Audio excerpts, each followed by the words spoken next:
Hello guys, আজকে আমি আমার মর্নিং রুটিনটা শেয়ার করব। তো এখন বাজে হচ্ছে 6টা।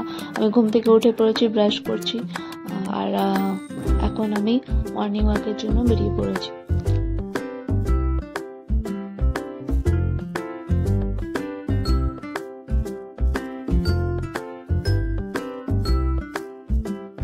আমি মর্নিং ওয়াক করলে নিজেকে খুব এনার্জেটিক ফিল করি।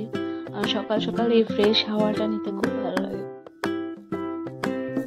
চলো গাইস, এখন আমি মর্নিং ওয়াক করে চলে আসলাম বাড়িতে। আবার টুকিটাকি যা কাজ আছে সেটা আমি সেরে নেব। মর্নিং ওয়াক করে এসে আমি প্রত্যেকদিন লেবুর জল খাই। লেবুর জলটা খেয়ে তারপর ভাবছি ব্রেকফাস্ট বানাতে হবে, আর বাচ্চাদেরকে স্কুল পাঠাতে হবে, ওদের টিফিন বানাতে হবে। তো টিফিনে কি দিচ্ছি না দিচ্ছি সব তোমাদের সাথে শেয়ার করবো। ভিডিওটা দেখতে থাকো। আমার না একটা কথা মনে পড়লো, তো ভাবলাম তোমাদের সাথে একটু শেয়ার করি।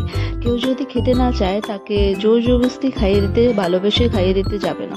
কারণ তুমি যদি ভালোবেসে তাকে খাইয়ে দিতে যাও, তো সে কিন্তু উল্টোটাই ভাববে যে তুমি হয়তো ন্যাকামি মেরে তাকে খাইয়ে দিতে যাচ্ছ। তো নিজের ভালোবাসা নিজে দিচ্ছি।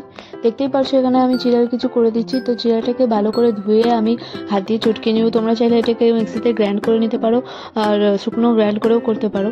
আমি চটকিয়ে এটার মধ্যে দই দিয়ে, পেঁয়াজ কুচি, একটু বিট কুচি আর লঙ্কা কুচি দিয়ে ভালো মতো মেখে নিব। আর নুন মিষ্টি স্বাদ অনুসার দিয়ে দেবো।